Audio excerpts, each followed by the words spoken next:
guys, it's Chelsea with Revolution Flow Arts, and I'm going to go over a very simple beginner move called the isolation. The isolation is an off-body move in which your hoop is moving, but it looks like it is staying still.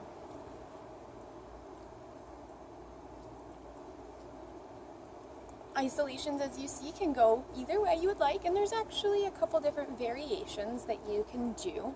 As long as your hoop is moving, but it looks like it's staying stationary, that is an isolation. So today we're going to go over just your basic isolation and your half moon isolation.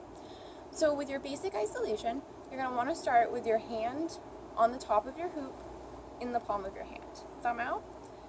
And what you're going to do is you're going to go around in a circle very slowly, very, very slowly. When you get about to 9 o'clock, you see how uncomfortable my wrist looks?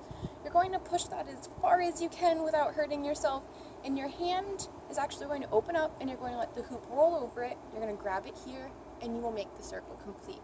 Show you again. You go to 9 o'clock, wait until it's awkward and uncomfortable, flip your hand and you can grab it really quickly.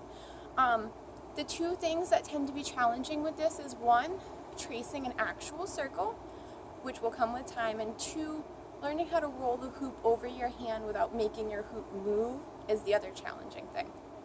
I can give you a little trick to that one, but it is mostly practice. So from here, just make sure that your pinky or your end bone on your hand never actually leaves the hoop, and you shouldn't have a huge problem with your hoop moving when you go to move your hand like this. So as long as you make a nice, quick, swift movement and your hand is always touching the hoop, it shouldn't bounce very much. Now if you find that that movement is difficult, or you're in your learning phase and you just want to find a way that looks nice while you're still learning that transition, there's the half moon isolation, in which case you start at the top and you go down to the bottom. Then you grab your other hand, you start at the top and you go down to the bottom, and you're only tracing half of the hoop, hence why it's called the half moon isolation. This is a nice fun one you can do, just to mix up your flow, and you can even mix it in with full isolations. And then from full isolations, we can go to things like extensions or isolation variations. And from there is when you start to get into more intermediate and advanced hooping.